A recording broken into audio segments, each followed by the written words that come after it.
आपले सगळे परदेश दौरे रद्द केलेत आणि देशातच राहून मोदींनी परिस्थितीवरती बारकाईनं लक्ष ठेवणं याला पसंती दिली आहे। आगामी काळामध्ये एकूण 3 देशांचे दौरे देशाच्या पंतप्रधानांकडून नियोजित होते, ज्यामध्ये क्रोएशिया, नेदरलँड आणि नॉर्वे या दौऱ्यांचा समावेश होता। पण पंतप्रधान मोदींनी हे सर्व दौरे सध्याच्या परिस्थितीच्या पार्श्वभूमीवर रद्द केल्याची माहिती मिळते।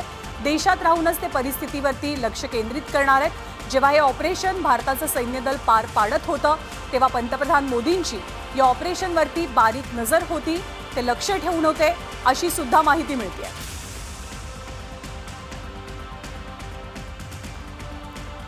कारण भारतानं हल्ला चढवल्यानंतर आता पाकिस्तानकडनं सुद्धा उत्तर दिलं जाईल अशी भीती व्यक्त होते, शक्यता व्यक्त होते।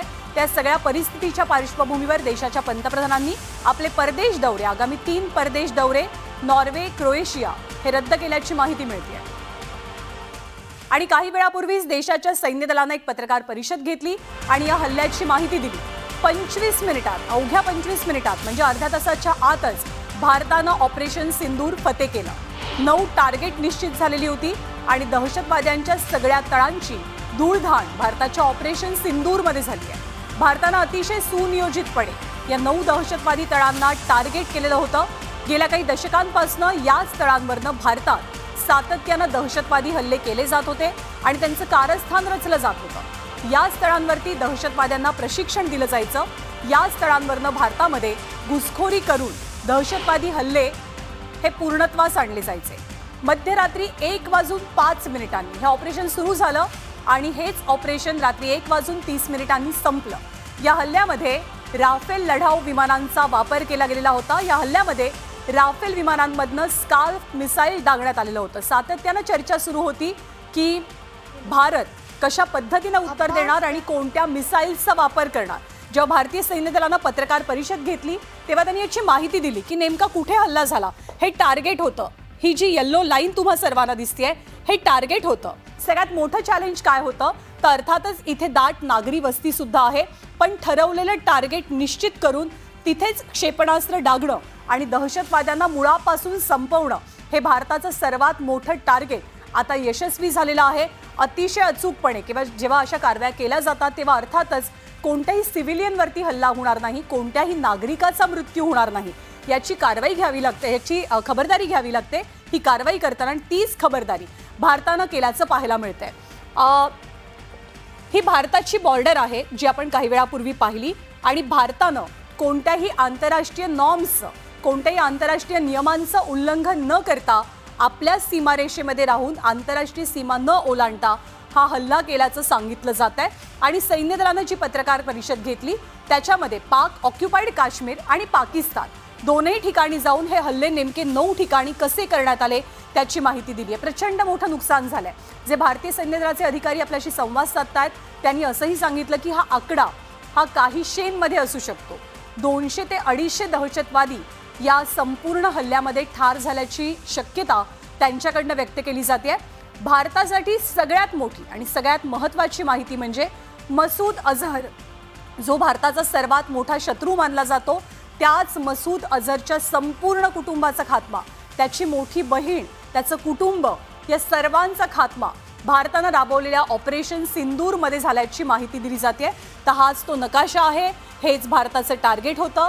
गुप्तहेरांकडनं प्रत्येक जण सरकारला प्रश्न विचारत होता की सरकार काय करतंय, 5 दिवस झाले, 10 दिवस झाले, 12 दिवस झाले, सरकार कारवाई का करत नाही। तर सरकार एक योजना आखत होतं, गुप्तहेरांच्या माध्यमातून माहिती गोळा केली गेली आणि मग टार्गेट निश्चित झालं। ऑपरेशन सिंदूरच्या दरम्यान भारतानं पाकिस्तानमध्ये दहशतवाद्यांचे तळ उद्ध्वस्त केल्यात। भिंबर इथल्या बर्नाला कॅम्पवरती भारताकडनं हल्ला केला गेला आणि इथेच दहशतवाद्यांना शस्त्रास्त्रांचं प्रशिक्षण दिलं जायचं।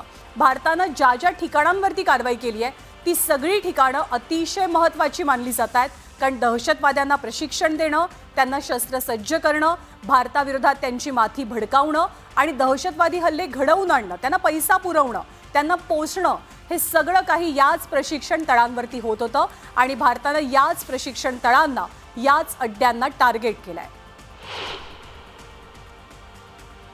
तर भारतानं कोटलीमधल्या अब्बास कॅम्पवरती हल्ला केलाय।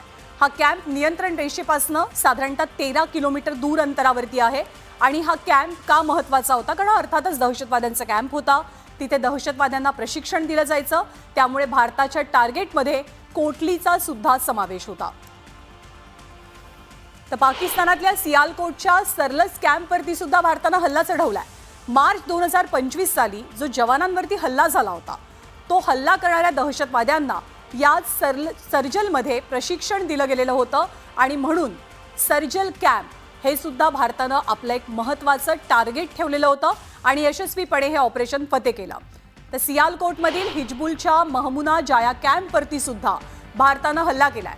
पठाणकोट हल्ला जो झालेला होता, तर त्या पठाणकोट हल्ल्याचा कट हा इथेच रचला गेलेला होता आणि म्हणूनच हे टार्गेट भारतासाठी अतिशय महत्त्वाचं होतं. या टार्गेटवरती सुद्धा अचूक लक्ष्यभेद केलाय भारताच्या सैन्य दलानं. तर पुढचं टार्गेट पाकिस्तानमधल्या मुर्दकेमधला मरकत तय्यबा तळ, हा तळ सुद्धा उद्ध्वस्त झालाय. इथेच अजमल कसाब आणि डेव्हिड कोलमन हेडली या दोघांना सुद्धा ट्रेनिंग देण्यात आलेली होती. 26/11 2008 साली मुंबईवरती जो दहशतवादी हल्ला झाला होता, त्याच हल्ल्याचा सगळ्यात मोठा जिवंत पुरावा म्हणजे अजमल कसाब. पाकिस्तानचा सहभाग कसा होता, पाकिस्ताननं कसाबला जिथे ट्रेनिंग दिलेलं होतं तोच हा तळ होता. डेव्हिड कोलमन हेडली आणि अजमल आमिर कसाब दोघांना जिथं ट्रेनिंग मिळालं, तो ट्रेनिंग कॅम्प सुद्धा भारतानं आपल्या कारवाईमध्ये उद्ध्वस्त केलेला आहे. तर मरकज सुभान अल्लाह बहावलपूर इथल्या जैश ए मोहम्मदच्या मुख्यालयावरती भारतानं हल्ला चढवला. दहशतवाद्यांना प्रशिक्षण देण्यात, दहशतवाद्यांना आसरा देण्यामध्ये, दहशतवाद्यांना सुरक्षित ठेवण्यामध्ये या संपूर्ण परिसराचा, या ठिकाणाचा, या बिल्डिंगचा खूप मोठा हातभार होता. जैशचे कुख्यात अतिरेकी हे सगळेजण इथेच ठाण मांडून होते. त्यामुळे भारताचं सगळ्यात महत्त्वाचं टार्गेट होतं ते म्हणजे बहावलपूरमधलं मरकज सुभान अल्लाह. ऑपरेशन सिंदूर 22 अप्रैल को पहलगाम में हुए विभत्स आतंकवादी हमले के शिकार मासूम नागरिकों व उनके परिवारों को न्याय देने के लिए लॉन्च किया गया था. इस कार्रवाई में 9 टेररिस्ट कैंप्स को टारगेट किया गया और पूरी तरह से इसे बर्बाद किया गया. इन लक्ष्यों का चयन विश्वसनीय इंटेलिजेंस सूचनाओं के आधार पर हुआ ताकि आतंक गतिविधियों की रीढ़ तोड़ी जा सके और यह खास ध्यान दिया गया कि निर्दोष नागरिकों और सिविलियन इंस्टॉलेशन को नुकसान ना पहुंचे. तर ऑपरेशन सिंदूर अंतर्गत भारतानं पाकिस्तानमधले 9 दहशतवादी तळ उद्ध्वस्त केलेत. पण भारतानं नेमके हेच तळ का निवडले होते, हेच तळ का टार्गेट करण्यात आले, ते सुद्धा आपण जाणून घेणार आहोत. सगळ्यात महत्त्वाचा तळ होता तो बहावलपूरचा. इंटरनॅशनल बॉर्डरपासून साधारणतः 100 किलोमीटर अंतरावरती बहावलपूर आहे आणि हे जैश ए मोहम्मदचं हेडक्वार्टर आहे. त्यामुळे अर्थातच बहावलपूर पहिलं टार्गेट होतं. मुरिदके सांबापासून अंतर आहे, म्हणजे भारतापासून अंतर आहे साधारणतः 30 किलोमीटरवरती आणि याच ठिकाणी लष्कर ए तोयबाचा प्रमुख तळ असल्यामुळे मुरिदके हे भारताचं दुसरं टार्गेट असणार होतं. आणि मुंबईच्या हल्ल्याच्या वेळेला दहशतवादी जे आले होते ते मुरिदकेवरनंच आलेले होते. त्यामुळे अर्थातच एक दुखरी नस किंवा एक मोठी जखम भारताला याच मुरिदकेने दिलेली होती. मुंबई हल्ल्याच्या वेळेला दहशतवाद्यांनी मुरिदकेवरनंच भारतावरती हल्ला केलेला होता. त्यामुळे मुरिदकेचं टार्गेट अतिशय महत्त्वाचं मानलं गेलं. पुढचं टार्गेट नंबर 3 हेही आपण बघणार आहोत. LOCच्या अगदी जवळ पूंछ राजौरीपासून 35 किलोमीटर अंतरावरती आहे गुलपूर आणि याच गुलपूरवरती भारतानं आपला हल्ला चढवला. 20 एप्रिल 2023ला पूंछ आणि 24 जून 2024ला यात्रेकरूंच्या बसवरती एक हल्ला झालेला होता आणि या हल्ल्याचा प्लॅन हा इथूनच आखला गेलेला होता.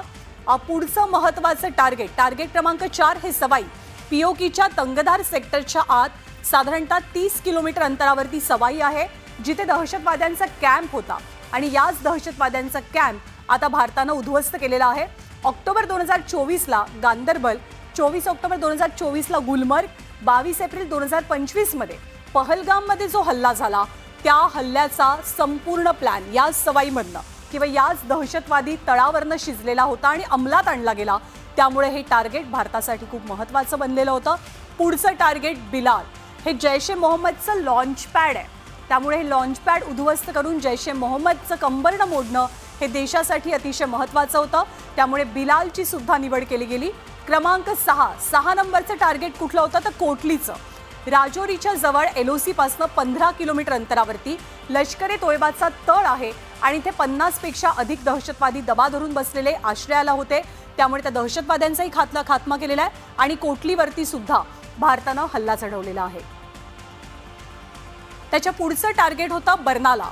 राजौरीच्या जवळ LOC पासून 10 किलोमीटर अंतरावरती असलेला हा दहशतवादी तळ आहे आणि बर्नालाचा तळ सुद्धा भारताच्या यावेळच्या स्ट्राईकमध्ये उद्ध्वस्त झालेला आहे. पुढचं 8 क्रमांकाचं टार्गेट होतं ते म्हणजे सरजाल.